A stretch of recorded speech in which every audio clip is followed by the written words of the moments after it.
Amazing. You can see that we're live on Facebook. Hello, everyone. Welcome to the first episode of our series, Conversation for Change. This time, we're exploring the topic of systemic racism and multiculturalism in Canada. First of all, let's do an audio video check with everybody. When I say your name, please answer present. Inda? Present. Great. Jeff? I am present. Great. Melanie-Rose? Present. Great. And Oscar? Present. Amazing. My name is Pierre-Quan. I'm currently in the traditional unceded territory of the Mi'kmaq people. Together, Melanie-Rose, Inda, and I will be your hosts for this heart-to-heart conversation about systemic racism and multiculturalism in Canada. The concept is quite simple. Each episode, we host guests concerned by a disparate topic, and we leave them the floor to discuss it as we facilitate with questions. I'll start by introducing myself. So, Ani Bojo, Wasan Nabit Wawashkeshkwe, Nindigenous Nishwakmak Nindonjaba.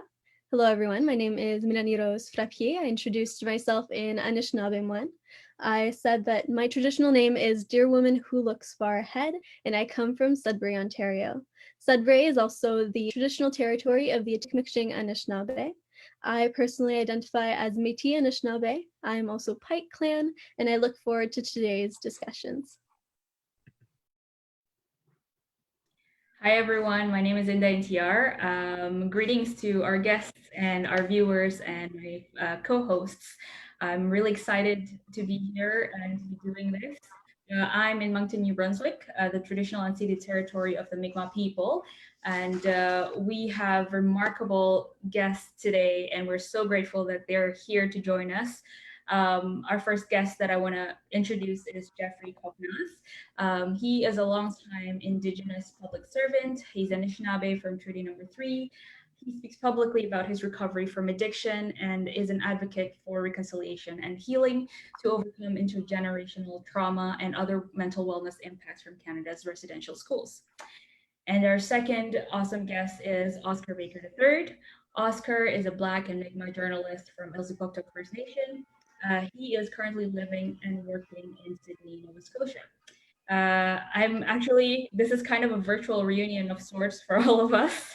I saw Jeff and Oscar sometime in the past year, and Pierre-Quan and Melanie-Rose I saw, I think, like 3 years ago. So it's really cool that we have technology now to do this and to have this important conversation and be reunited this way. So welcome, Jeff and Oscar. Welcome. Thanks. Do you guys want to introduce yourself in your specific languages? Sure. Gwe Nina Dalawisi Oscar Baker III. I'm from Elsipogtog First Nation. And I'm currently living and working in Unamaki, the unceded traditional territory of the Illinois or Mi'kmaq people. Buju, Ishkia Greb Dojnekas, Maguado Dam, Sabas Gong Treaty 3 Nijba, Wagan and Kije Manitou. I love the Creator, Wagan and Anishinaabe. I love my people. Kichimegwech Mino Kiji Gad. Thank you for this beautiful day and for all the friends that we've brought together today. My name is Jeff Copenace. I'm from Treaty 3 in Northern Ontario. And I'll be telling a few different stories. Today I'm on day 1,197 sober. I've been to addictions treatment 3 different times. And I met most of the people on this call, my friends who invited me to be part of this very important discussion today, around my day 100. And we had a celebration at sea. And a real celebration of people from this country, from all walks of life, coming together in discussions of frustration and discussions of beauty and discussions of, you know, our common human nature in terms of regardless of what our color of skin is. And that was really inspiring for me around my day 100. So to get this far, closing on 1,200 days sober, the people on this call were a big part of my success. So it's an honor to be here today to share some stories. Hi, Gretchen.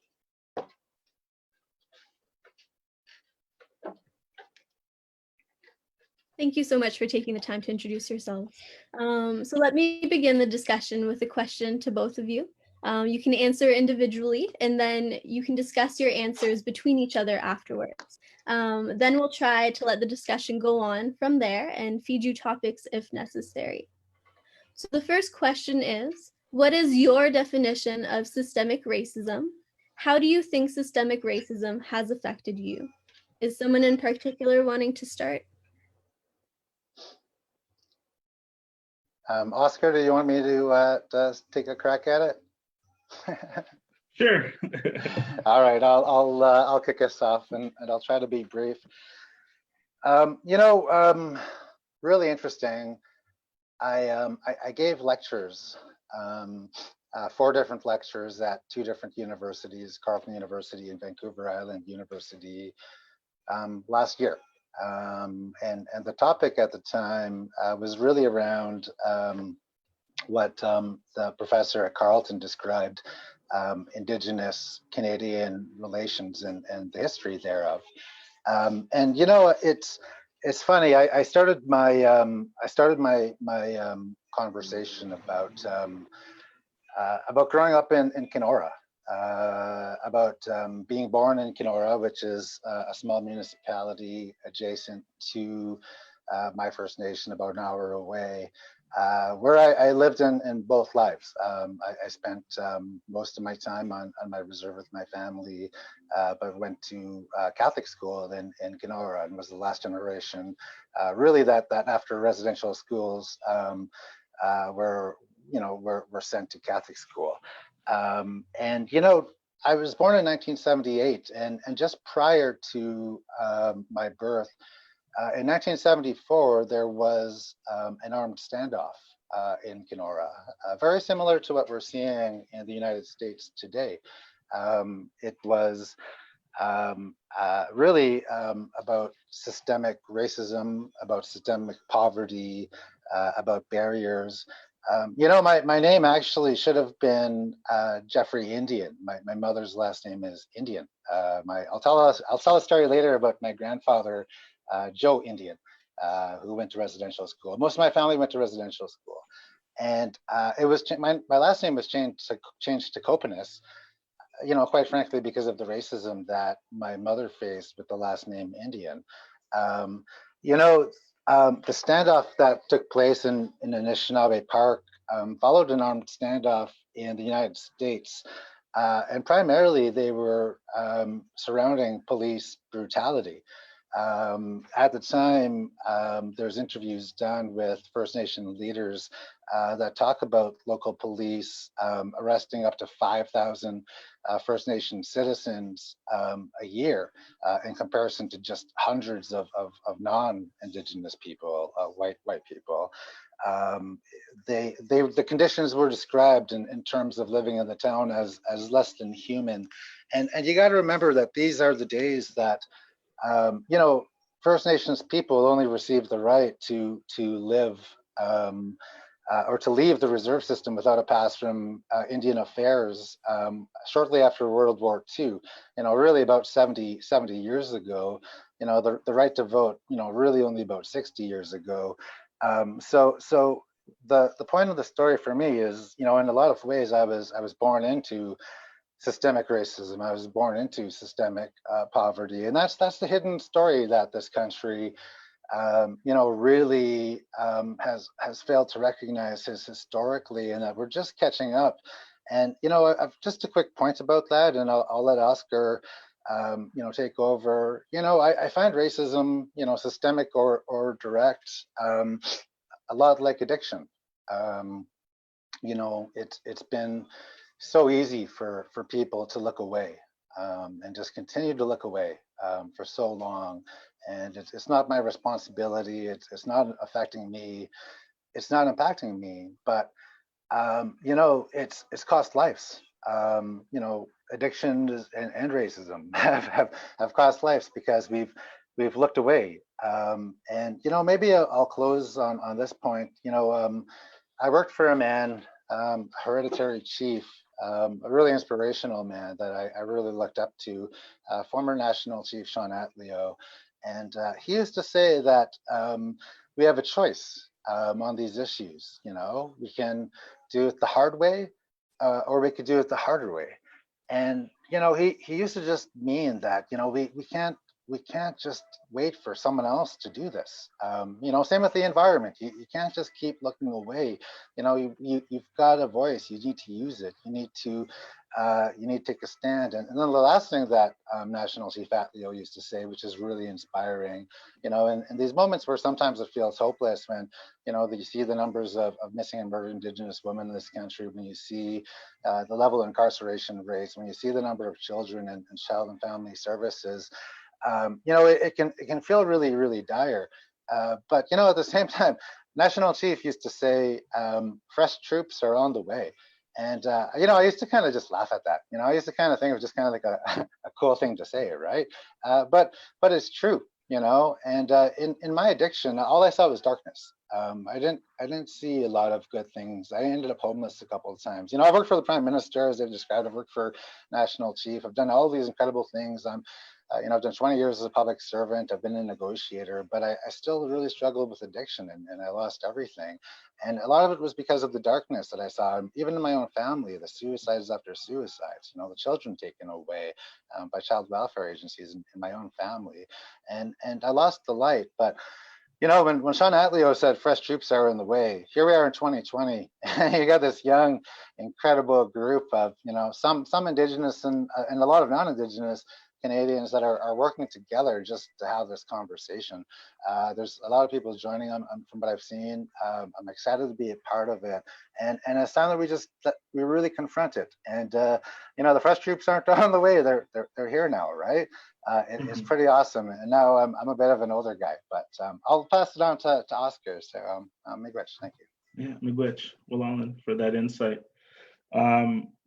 Just to try and briefly say that I've written quite extensively about being Black and Mi'kmaq, and facing down some anti-Black racism in my own community, my own hometown. Systemic racism, to me, is the colonial violence that shaped my life and both my parents' lives. My mom was Mi'kmaq from Elsipogtog, and for her to try and understand systemic racism, we did not choose to live on reserves.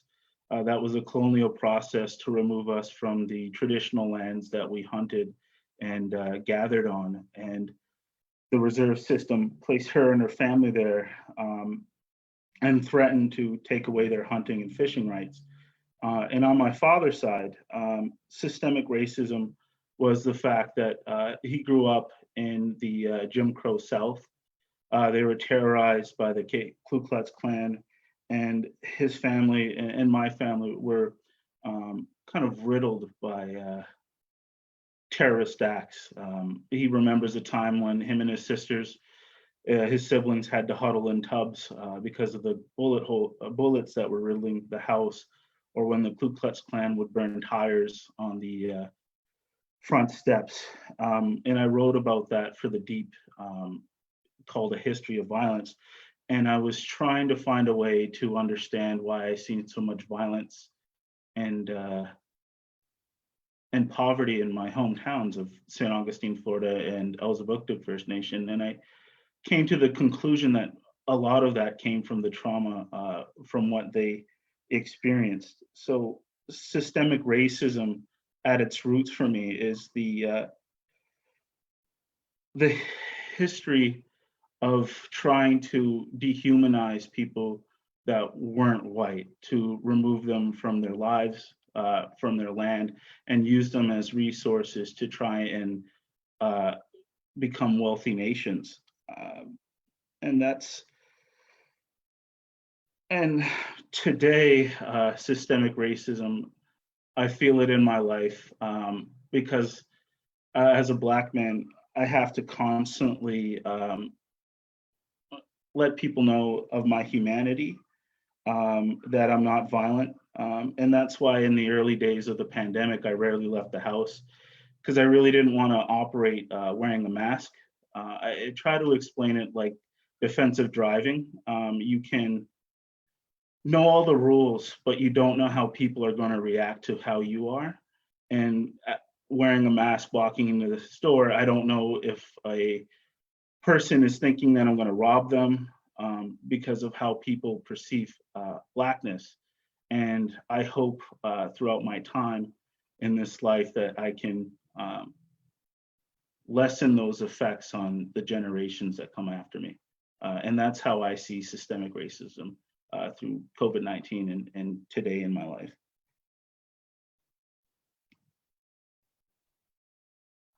Wow. I think both of you can be sure that whatever you're doing with your life right now is helping your peers in many ways. Just to hop on what you said, Oscar, you ended by talking about systemic racism today.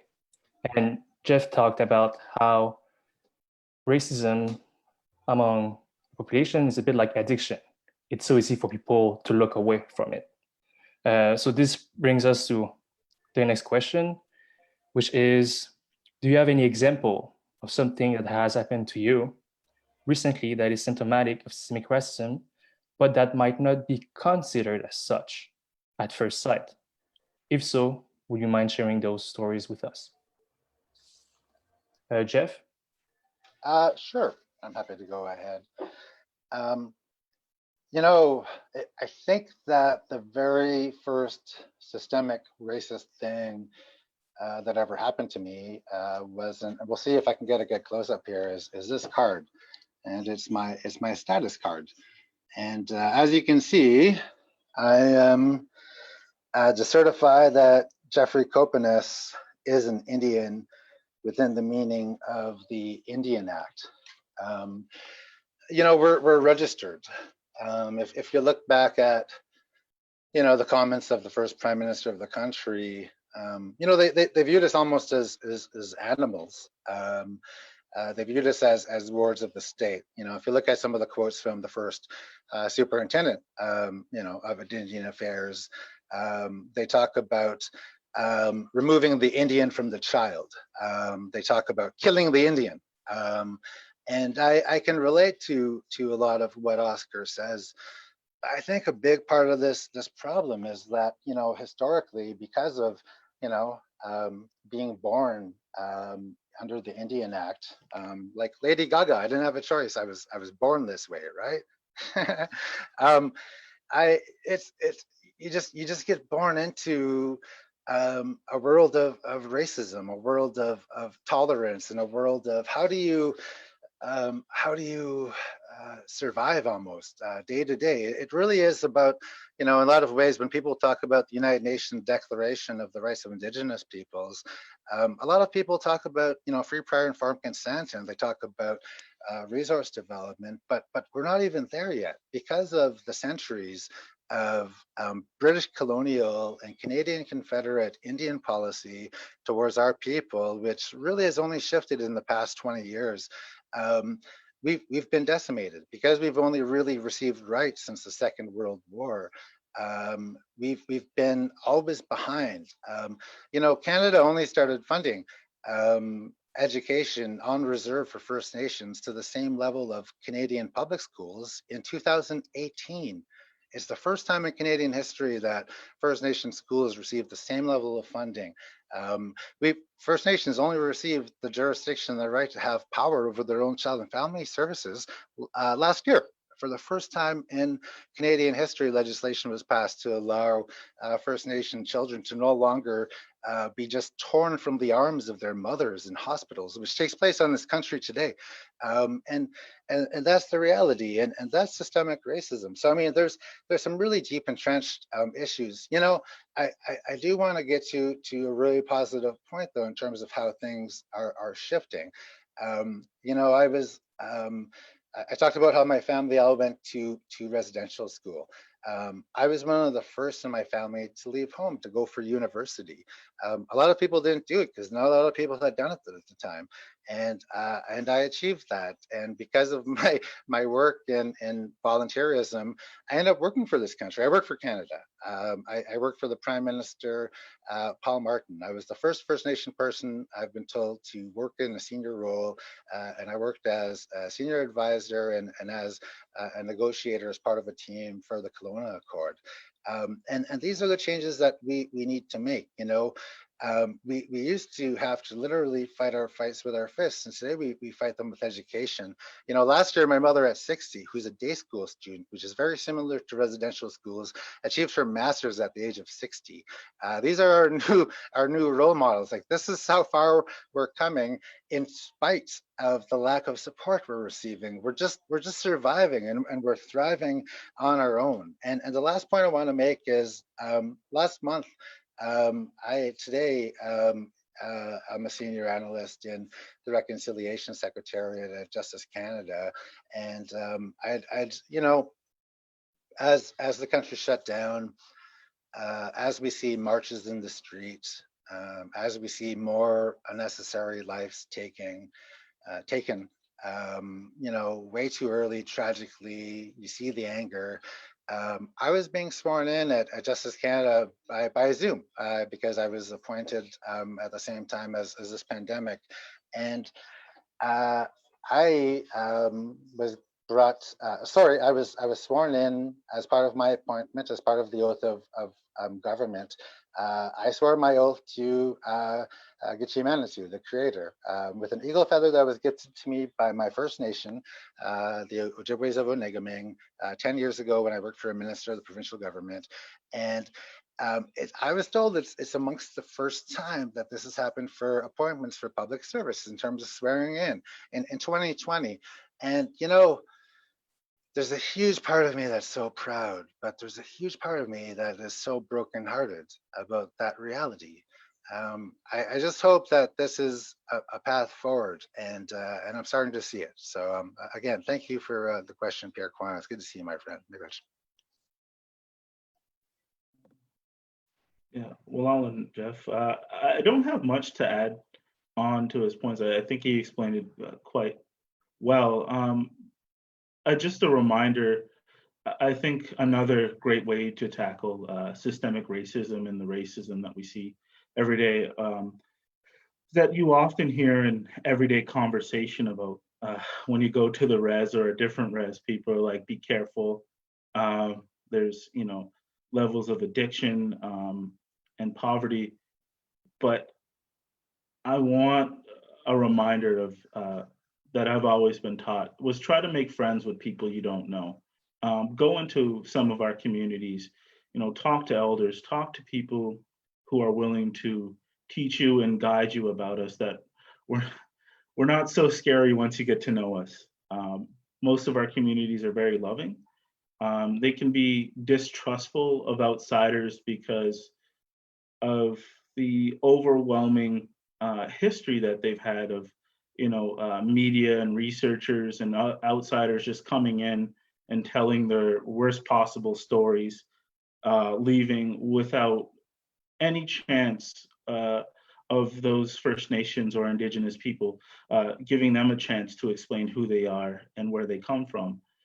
So I would encourage anybody who is listening to try and make friends with Indigenous people, that the land that you're living on. Try to learn as much as you can about us. Listen intently, listen with your heart, your mind and your soul, because there's some stories that we have to tell.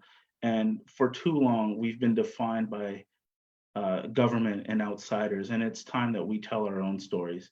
And I hope that you come there ready to unpack some of your own misconceptions and unpack your own racial tendencies, so that you're just at a place where you're hearing us explain the kind of things that we've gone through and why it's important for you and your family to learn about us, because I think a large part of colonial history was the miseducation of Indigenous people. And I think it's time that we, continue to hold these conversations. But I also think, like I said, to reiterate, just it's time that you listen to us. Willali. Oscar, if I may ask, what was it like for you to grow up also as a Black man in Canada? Um, I know you spent most of your life as a kid in the U.S. mostly, from what I've read No, from your articles. no, I grew up in Elsipogtog till I was 10, and I spent about 8 years in St. Augustine, Florida. Okay. Because of my skin color, I've always grown up knowing that I was Black, sometimes bullied for it. But my experience of hasn't largely been shaped by kind of the anti-Black racism that I've seen in Canada. It's mostly been around being Black passing and hearing, because people don't really realize that I'm Mi'kmaq or Ilnu. So they have, kind of racist conversations with me in the room, not knowing that I myself am Mi'kmaq. That's something that I've heard from other, Indigenous passing people. But I think a large reminder that my story isn't the story of all Black people in Canada. I'm only one person, and my experiences, our experiences as a people, very differently. I am aware that I think it was 2017, the UN brought charges of systemic anti-Black racism within the judicial system. So that's just a reminder that most colonial institutions still struggle because at their roots they were built for the profit and benefit of white people in both countries. So marginalized groups, Black, Indigenous, in the United States and Canada still struggle under those systems. I often say that you see the parallels of Indigenous people in the United States and Black people in Canada. Those voices are very underrepresented and not often heard from, but the kind of things that they deal with don't just stop at the border. I'm reminded of a great book that I read. It was called Seeing Red. And I can't remember the authors right now, but it explained the history of the relationship between Canada and Indigenous people through the coverage of newspapers. But there was a line in there that stuck out to me, that Canada oftentimes pats itself on the back saying how not racist they are, while the United States is lynching Black people, while systemically and fundamentally starving out Indigenous people in Canada, being overtly racist to the Chinese population, and having Black Canadians suffer greatly. And I think back to parts of Nova Scotia and Africaville. But yeah, that's my point.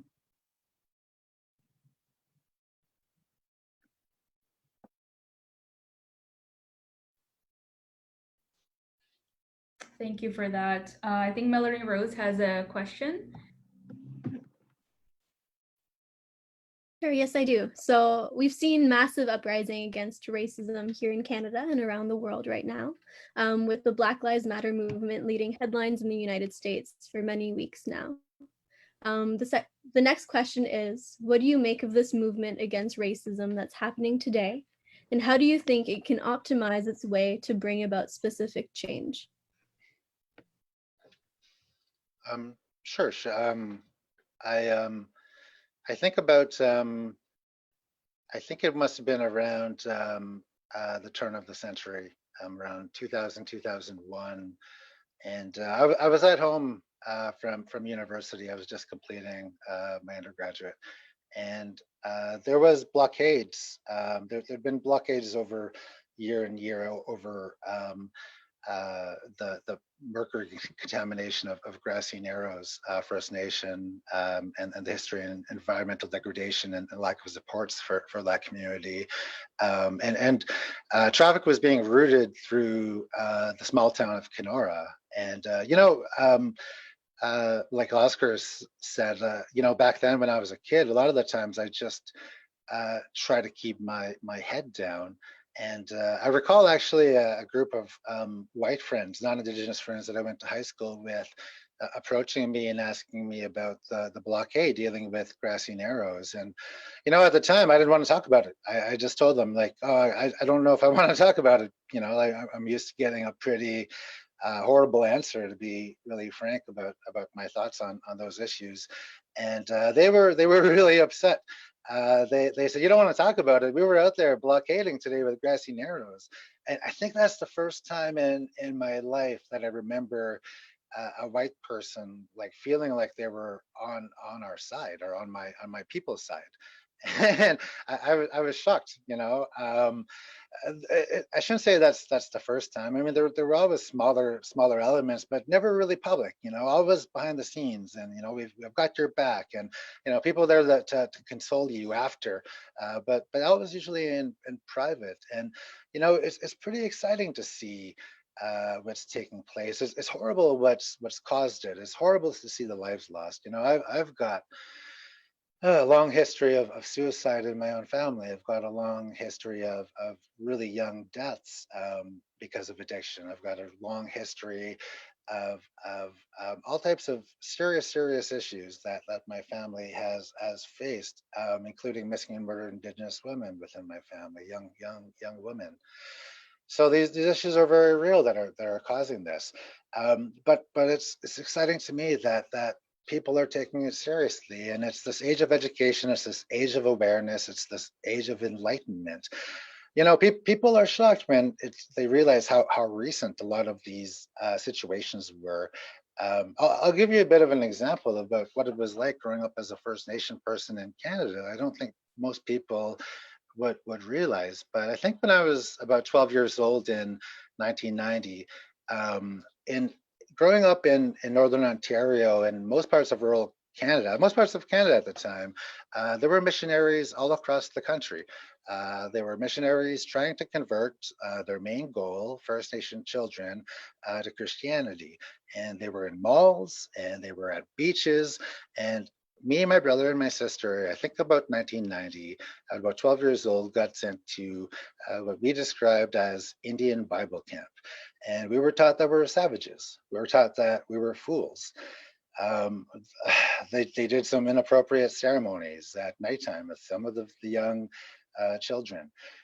This isn't that long ago, this isn't that long ago in our time of this country. And, it's funny. I'm lucky that I've got parents that were such fighters that just refused. And I remember actually the exact moment walking through a mall with my mom, and I just gotten back from this Indian Bible camp they sent us to. And, they did the ceremony for all of us at the end where we were saved, right? We're saved, and we were saved from our savage ways, and we could follow God now. And so my mom was asking, how was Indian Bible camp? And I said, Mom, good news, we got saved, right? And it's like, Mom, you should get saved too. Like we should all get saved. And that was about the end. We grew up really traditional, and I'm a grass dancer. I grew up on powwows. That was about the end. I remember my mom going to the Catholic school and saying, that's it. You're not forcing my children to do any more ceremonies. And that was very, very much common, probably up until about 20 years ago. Maybe it still takes place. I'm sure there's some occasions, but you're starting to see education change, and you're starting to see First Nations take back control of it. But that's the history of Canada that I grew up in. Well, Alan, Jeff. I guess to further on some of the points, I'd just like to mention that I'm in no way a voice for the Black Lives Matter movement, but certainly because of everything that's going on since the murder of George Floyd and the rioting and looting, I've certainly lost friends and family from social media just having to cut them off. And the reason I did that was anyone who showed more anger and contrition to the looters, but remained silent of the murder of George Floyd, I just felt the need to cut them off. When we talk about education, most of my studies from the civil rights movement, many experts say that we needed both Malcolm X and Martin Luther King Jr., that you needed peaceful demonstration along with the threat of a violent movement. And what they meant was that people are often very comfortable and do not want change. So both those movements were needed because they said that moderate whites were just too comfortable with the status quo, that most people fear change, and change can be uncomfortable for a lot of people. But the civil rights movement presented to moderate whites at the time, you can either have this in a peaceful fashion, or you can have the more violent approach. And what they were saying was like, you choose, but we're going to move forward. We need progress. And I think that's what you're seeing today in the United States, that people are changing. They are changing laws to ensure that police brutality against Blacks and other marginalized groups are recognized, that charges are brought. A lot of the detractors are being silenced, and I think the momentum of change is happening now, and that's why you see a lot of people speaking up online, is because they fear change more than they appreciate forward movement. And I guess that's my only thought on the Black Lives Matter movement right now, is that at some point, because a lot of the conversations might be uncomfortable for people, but Jeff's point earlier was that through education, you could see a lot more people seeing why some of these systems in Canada are so problematic for Indigenous people and Black people, because at their roots and their core, they started to upend some of our lives. A lot of the police forces in the United States were to capture runaway slaves, and the policing systems in Canada were in large part started to upend the lives of Indigenous people, mainly the Plains Cree and Blackfoot nations out west. So those police forces at their roots were kind of started to enforce colonial law on unceded and treaty people, Indigenous nations. And I guess by educating more people about how these systems are problematic, maybe more change can happen. Well,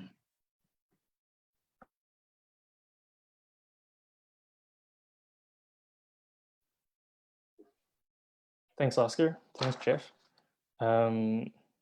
Oscar will take advantage of your presence here to ask a question about what would be the parallel that we could make between the Black experience in Canada and the Indigenous experience in Canada, and how can these group of people can come together to, they already have actually, but how can they strengthen one another to enact change?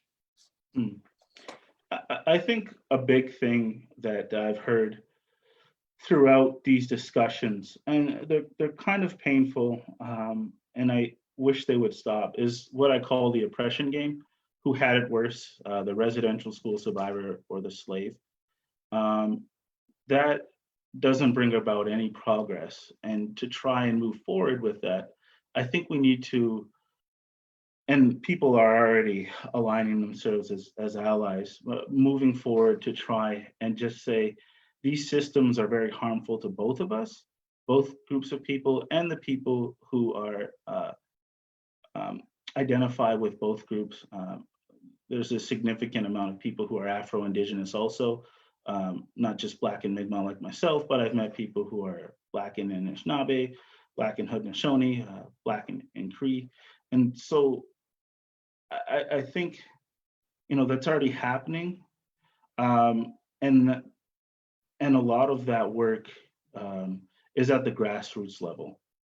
These groups are coming together, seeing what systems are in place that are harmful for both, and those changes, I think they're already working on. You see that when groups of people want, fundamental changes in the way the police interact with these groups, trying to advocate that many of the police officers may be overburdened, and trying to stem the tide of having them be a fix-all for all the issues that happen in our communities, to start implementing better mental health services, social workers, and different systems to come in to try and address it, instead of having a police officer trying to be a fix-all for all these different issues that they're called to come upon.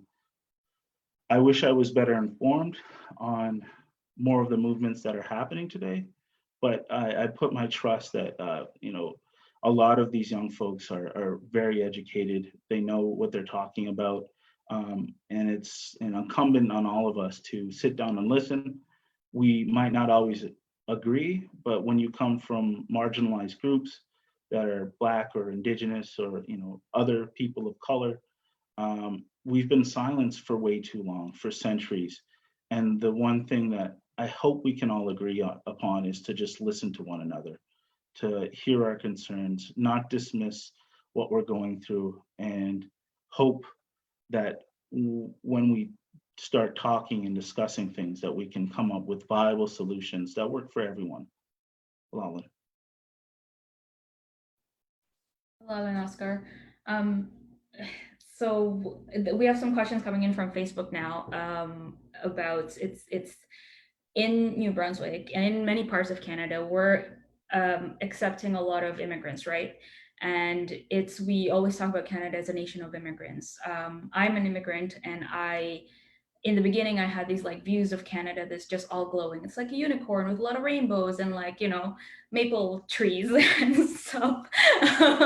But I think after my learning, after especially meeting you guys, and learning more about the history and the present of this place that we all call home, I have a more nuanced view of it now, and it affects the way that I see this place, how I want, I want my place to be in it. And we have some questions from Facebook asking, so for newcomers to Canada who mostly don't have any of this outside there, any of these stories, they're not told here and they're not told abroad as much, of course. So what can civilians and multicultural organizations do to help educate newcomers?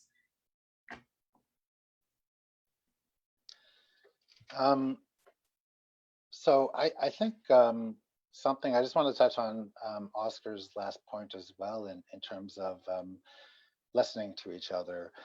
As part my whole life I've been very spiritual. I grew up in ceremony.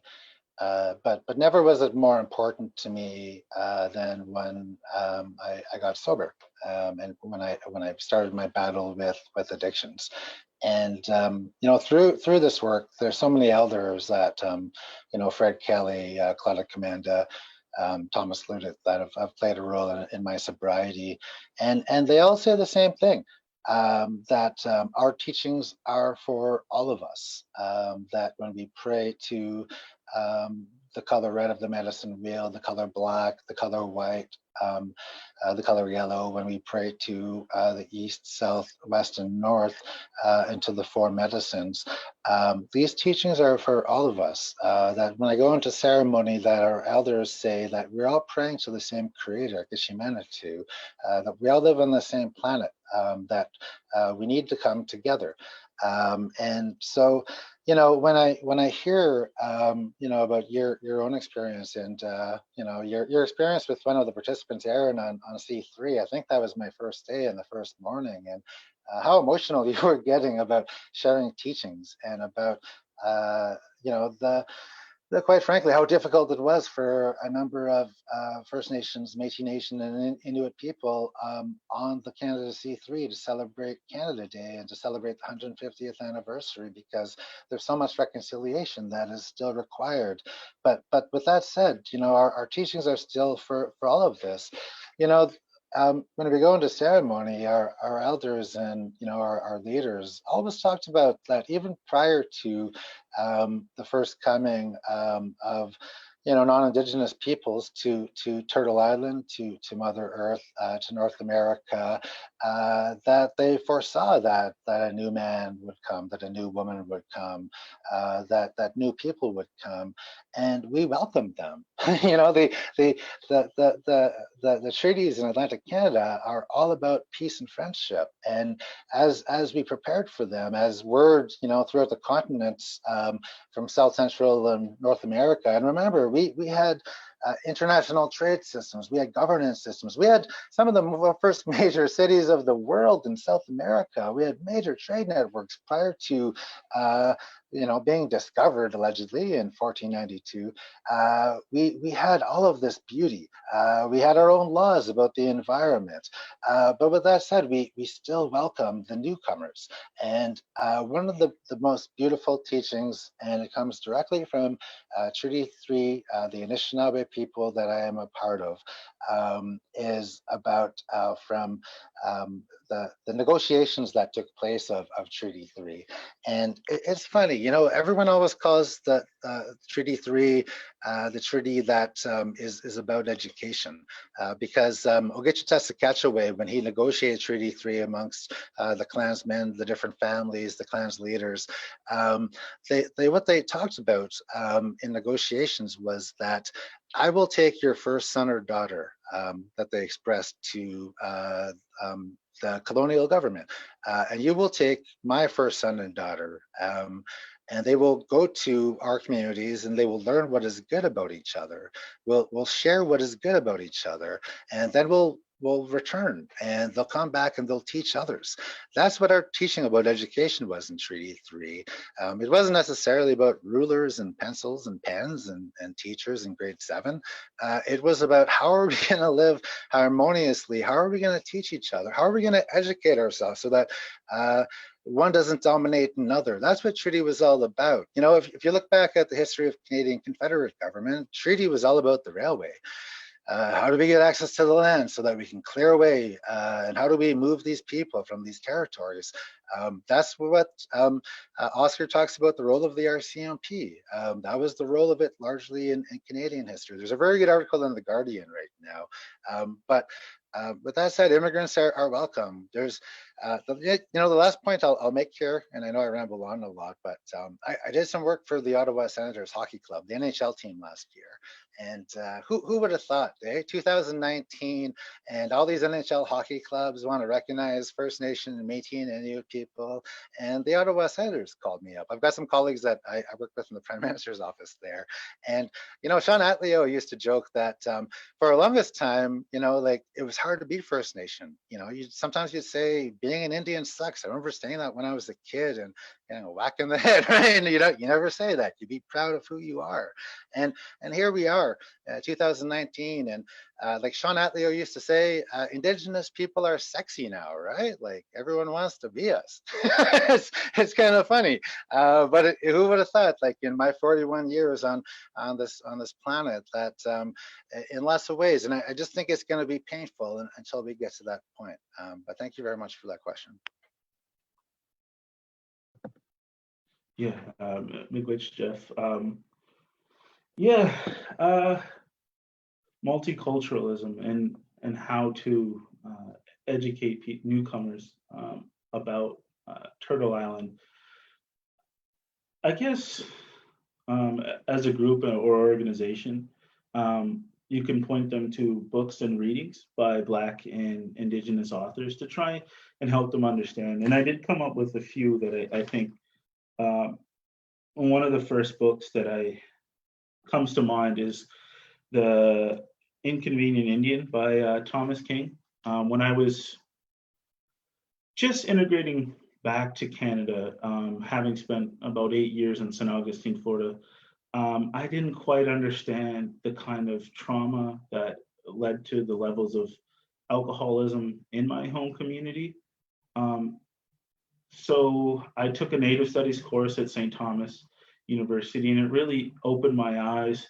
But coupled with the teachings from Thomas King, you begin to understand that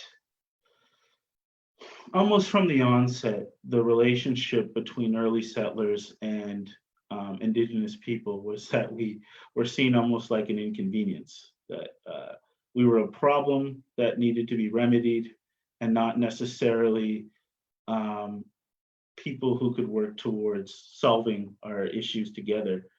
So the book for me was a way to open your mind to understanding how the levels of how treaties were signed and how the early relationships began.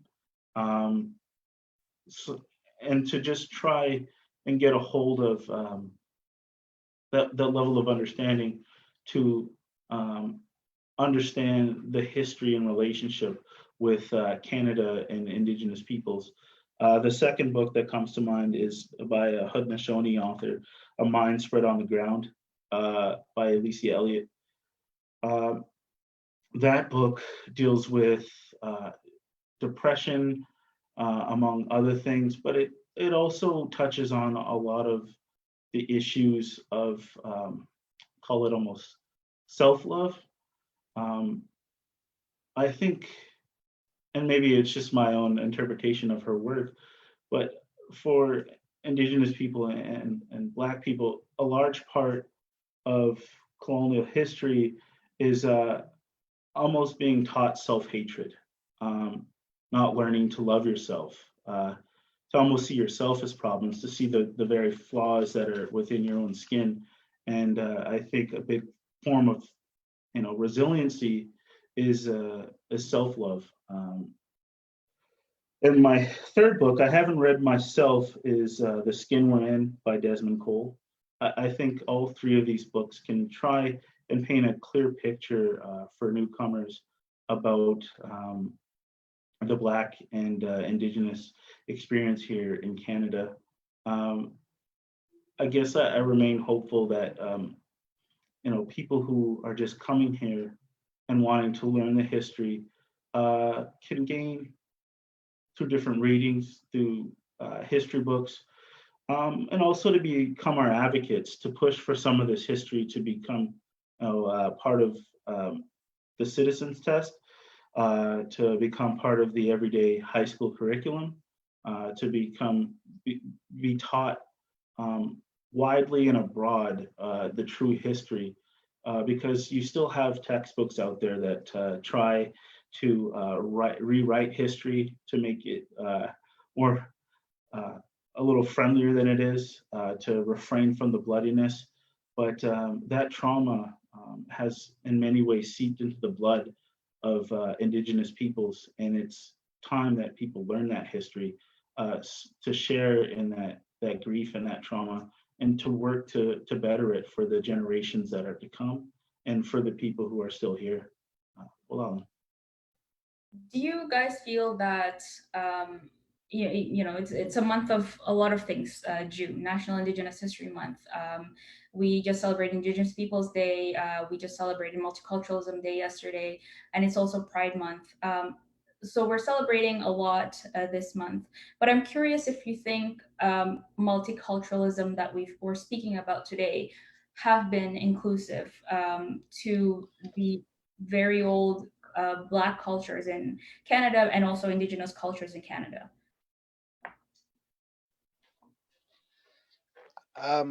I don't think so. It's funny. I say that despite the fact that I growing up in Kenora, my mom was so proud of our culture. I started grass dancing when I was 4 years old. As soon as really I could learn, and we were always at the powwows. And whenever multicultural festivals came to Kenora, she insisted that me, my brother, and sister go dance. and I I hated it. I really didn't enjoy it. We became so good at it that we ended up um, going schools to schools, and that's a big part of it. And you know, for my mother, it goes back to my point earlier. It was her way of trying to demonstrate that we're not scary people, despite what Canadians have been taught, how the media depicts us, as bad guys, as savages, how a lot of people view us as addicts and homeless in the streets, that we're beautiful, beautiful people, that we're rich in our cultures, and that in fact that hopefully I think that'll be our teachings, Indigenous teachings, that'll be the answer to this global climate crisis that we find ourselves in. So I don't think it's done itself right. And the reality is I really believe that in a lot of ways, as important as it is to come together, that Indigenous people in Canada need their own systems. I'm going to give you a couple just quick examples. You know, my grandfather, I'll start there. Went to residential schools. I didn't know him very well. I knew him as I visited him in detox a lot when I was a child. We hid in the basements a lot. He was an alcoholic and often he was violent. And then when I saw him when he was sober, he was this beautiful, happy man who'd take us fishing or take us to the store to buy candy. And until I started to get sober in 2016, I really didn't know anything about him because people didn't talk about him. The same thing about our history. People just, it's so ugly. They just don't want to acknowledge it. And there's an elder named Fred Kelly who came to do ceremony with me in 2016. He went to school with both of my grandfathers, and he told me a story about my grandfather, about how he used to get picked on, and about how one time he saw this one boy's supervisor in particular that really picked on him. And he saw there was a swinging door in the residential school, and he saw my grandfather being chased, and he flew through that door, and that door was swinging, and there goes that boy's supervisor that was abusive. And Fred was saying, I didn't know what to do, Jeff. Your grandfather was running away from this guy. He was being abused, and I wanted to do something. And he said two seconds later, that door swung back open again. And this time the boy supervisor was going the other way, and my grandfather was chasing him. He had a big rock in his hand. So he was fighting back, right? We don't have to do that anymore. Those are the reasons that led to our downfall, that led to our oppression, that led to us being overrepresented. And they don't realize that it's very much Canada's doing that put us in that situation, that the residential schools, child and family services. Just lastly, talking about systemic discrimination. When I was in treatment in 2017, my third institution,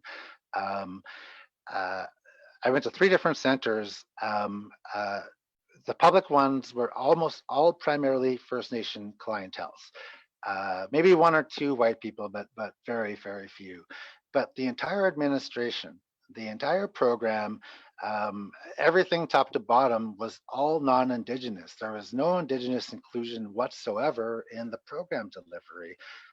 One day there was a conflict between a counselor and one of the First Nation clients, and we all get chores in treatment. If you know what treatment's like, you got to do chores every day.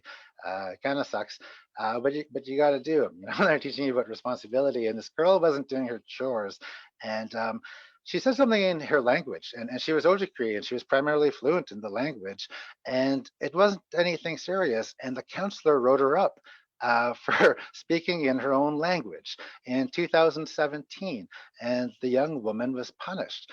And again, this is this punitive situation. The treatment center that I was in was at a standstill, and both sides were actually asking me to get involved, but I didn't really want to get involved. I was just a couple of weeks in the treatment, and I didn't really want to. I was just trying to fit in, to be really honest. But I ended up meeting with the owner of the treatment facility, and I met on behalf of some of the First Nation clients. And we negotiated that we would start to include some Indigenous components, First Nation culture into the curriculum. And it started there. And we started doing one of our sessions every day, going out to pray every day. That was one of our negotiated solutions, that we would offer tobacco and pray to the Creator, that we'd be allowed to do ceremony, that this counselor would be written up, that this counselor would be punished for punishing this woman for speaking in her language. And in fact, we went on to negotiate that every day that I was in the treatment center, that we would learn an Ojibwe word of the day. And it wasn't for the clients, it was for the counselors. But that's just another argument. Like, these systems are massively failing our people, and we need our own systems. And in the interim, it's why I work in government. We need our voices in government. When Chuck D started Public Enemy in the 80s, it was the same thing. You know, he felt like all of these rap bands were glorifying the life, the gangster life. And he was like, it's not like that. Like, I gotta say what it's like, what it's real. And he said, if you've got a voice, then use it. So yeah, that's my message on this. And same thing, immigrants, Canadians, you know, the time is now. If we don't take this opportunity, then when are we gonna take it? Thank you.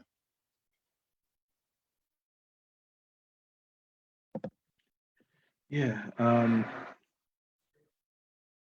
I don't have much to add. Jeff really explained a lot in a great way. But I think the one thing that I would like to touch on is, I almost call it propaganda. A lot of Canadians are taught that Canada was this beautiful mosaic of multiculturalism. You still hear that word today, but for so much of its history was trying to rip away Indigenous people's languages, cultures, and ways of life. How can it be a mosaic when so many government programs were built to rid the country of Indigenous languages and culture? And I would say it's incumbent on everybody to work just as hard to try and bring those languages back and bring the culture back. That's just a fresh reminder to say that. I think it was an elder who told me they spent so much money and so much effort from churches, from provincial and federal governments to build residential schools, to start the 60 Scoop, the Indian day schools, the forced and coerced sterilization of Indigenous women. Now, we need that kind of same energy to preserve those languages and cultures. And I think anybody who comes here should learn that the livelihood and our health of Indigenous people are dependent on those. The Indian Act, for decades outlawed our Indigenous spirituality and ceremonies. And so as we move forward, I hope that when you start learning about the true history of Canada and its relationship with Indigenous people, that you realize that our health as Ilnu and as Anishinaabe, all Indigenous people that make up the many nations across Turtle Island, our health, our well-being, our emotional and mental and spiritual beings are dependent on those languages and cultures. And I would love to see more people advocating for those languages and cultures, not just Indigenous people, but everybody who wants to see our nations healthy, advocate for those and push for more funding, because at all levels, they fought very hard to rid this land of its people and its languages and cultures. And we need that same kind of effort to revitalize the languages and keep our culture strong. And it's beautiful where I'm at in Unama'ki. There are some communities that are doing wonderful work.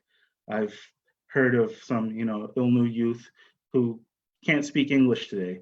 But I think that's beautiful. They only know their language. And I think that's wonderful. And I hope when we start our true nation to nation building, that we start seeing more Indigenous youth that still think in their language.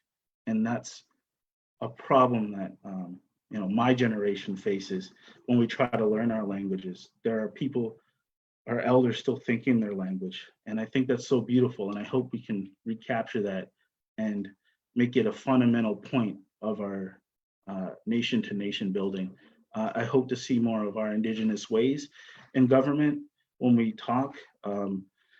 Speaking to some people, they see our conversations in a very colonial way, that they get presented information and then the nation's leaders have a chance to talk.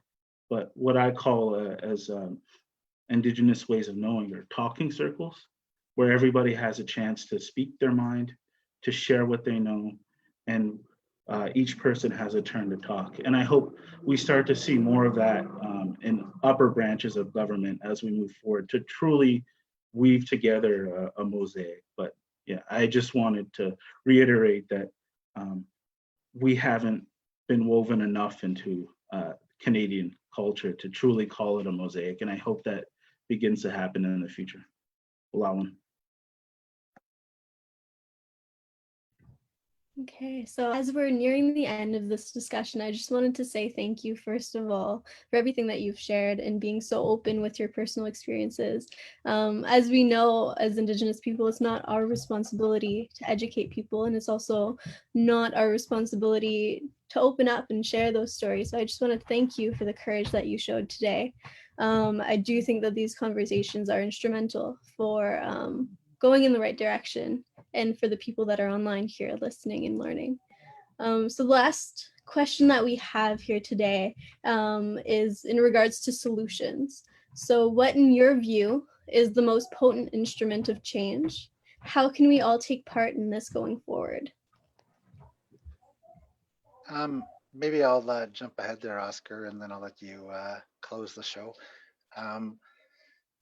But before I just get into like my finishing statement or remarks or thoughts, I'd be remiss if, and I would suggest that every single person that is participating on this call or on this Zoom event, ask yourself where you are today. Ask yourself, whose land, whose territory do I find myself on? I've got this eagle feather from my home territory. The eagle is one of the 7 grandfather teachings. It's love, and the eagle can fly higher than any other creature. It can soar the highest. It's mighty. It's beautiful. It's graceful, but it's its vision that separates the eagle from others, and why it represents love, because it can see everything. We only see in front of us sometimes. We don't see all around us. We don't see above or below. We get so lost in our own addiction to convenience and to selfishness at times, that we forget this larger vision of humanity that the eagle represents, of love, for all of our peoples. I struggle too with bad feelings. I struggle with hate, at times, for the pain that this country has caused me. It's hard. I find it amazing. I don't know any other nation in the world, although I've seen some, that could survive such heinous atrocities that we're deliberate. We're on purpose. We're committed to, and yet our 7th generation is still calling for, and Melanie-Rose, you make me so proud, still calling for reconciliation, still calling for us to come together. like Rodney King, can't we all just get along? 28 years ago, right? 28 years ago, as nations are on the front lines battling it out with weapons and bricks, and a man who has just been beaten by 20 plus officers is begging for us to just all get along. Or Elijah Harper, standing in the Manitoba legislature, 25 years ago, and talking about, 30 years ago, and raising an eagle feather, not against Canada, but for the inclusion of our people, that you're excluding us again, that we want to be included. And, I'll close on this because it's a story about healing. When I met a lot of these young people that are hosting this event today, I mentioned earlier, I met them around my 100 days sober. That was in June 2017. It's funny, I told them this story then, and it had just happened. It had just happened just before then. And, I'd gotten some really bad news about a loved one. And I was only a couple months sober, and I was really thinking about drinking. I really had to fight the urge against alcohol. And an elder had heard me take the call and heard me get the news, and he gave me this sweetgrass and told me to carry it with me everywhere. It's one of our medicines. It gives us strength. It gives us peace and serenity in our moment of prayer. And I was so angry, though. I was so angry and filled with hate at the country. I blamed a lot of these deaths, the tragic ones that have taken place in my family, on this country and on racism, on colonialism. And all I wanted to do was drink, and it's all I could think of doing. But I held on to the sweetgrass, and I just kept walking, and I kept walking. I ended up in an AA meeting in downtown Ottawa, in Vanier, which is considered, some people think of it as a lesser neighborhood, but it's where most of the brown people are. So that's where I went. And when I was in there, a lady from the church ran in, and she said that there was the statue of Saint Philomena, and it was in the church upstairs, and anyone in the AA meeting who needed help or wanted to pray, that they can go up and that the church would stay open. And, here I am, so angry at the country and so angry at the church that has done so much to my family. But I went up there, and I brought my medicines. I brought my tobacco pouch, and I brought my sweetgrass, and I went in, and I went right to the front pew, and all I could think was the loved one. And I remember I was so angry at first, but I didn't care. I just went and I prayed, and I grabbed my medicines like this, and I prayed so hard. And it's funny, I closed my eyes, and I'll never forget when I opened my eyes, and it was like everybody in the church was looking at me and smiling. And I had this moment of peace, and I didn't feel like drinking. I'm not sure what it was.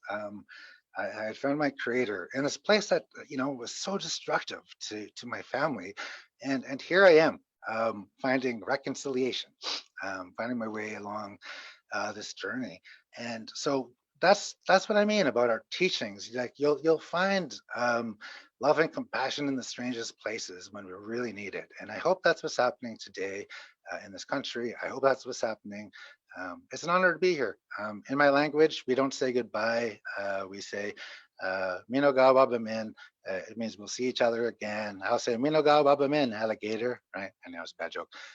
But I'm happy to take questions after. I'm pleased to tell my stories, and I am so proud. Like just seeing an event like this with these young friends of mine, my new friend Oscar. It's an absolute honor to be here on this Sunday with you, Miigwech. Yeah, well, Anita. Thank you, my friend. My final note is I haven't always been comfortable embracing, my Mi'kmaq spirituality, but I've got a lot of healing from it. But I remember right near the beginning of it, I was covering a social work conference for Mi'kmaq and Maliseet or Wolastoqey social workers, and they brought a Wolastoqey knowledge keeper, Malcolm Solace, up to speak. And this saying that he said really touched my heart, and it touched my mind and changed how I perceive things. He said, we are all medicine. We have the power to heal and we have the power to harm. But ask yourself what you're doing for your community.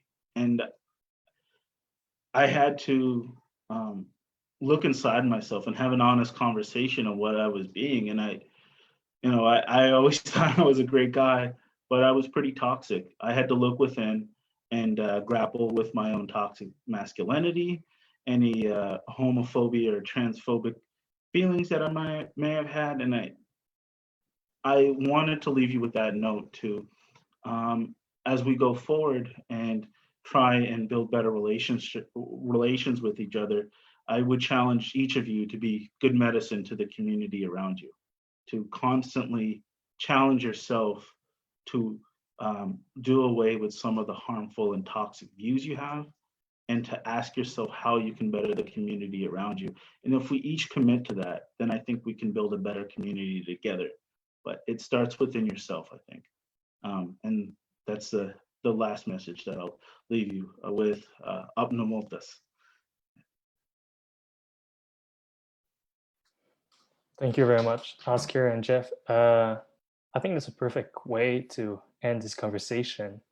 It's called for all of us to be medicine, both on ourselves and on our communities, and and on our neighbors.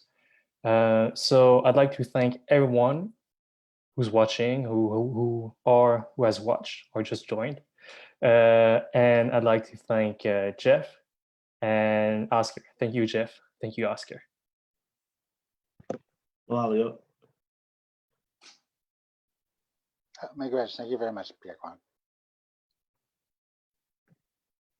Yes, thank you so much, both of you. Again, like Melanie-Rose said, you didn't have to share your stories, but you chose to spend, an hour and a half of your Sunday. Plus, there was organizing behind this and all of that. You spent your time going back and forth with the script and questions, making sure everything is okay. Thank you to all of you, actually, and I'm so proud to know you and to learn from you and to be able to share what I've learned from you to others now that I can carry forward. And hopefully that we can all take this, all of us tuning in can take this into our lives, and so that we can all help create a more just world and in a more inclusive world, and Canada as well. Yeah, so this is just the first conversation of many. So I just want to let you know that we will keep you posted for our next conversation. I invite everyone to join us again and to make the time for us next time. So next time we'll be having some of the same conversations, but with different guests that are invited. So finally, I hope everyone is going to have a great day, and I really hope that everyone learned from our discussion here today. So thank you, everyone. Miigwech. And don't forget to listen. Thanks, everyone. Thank you. Thank you.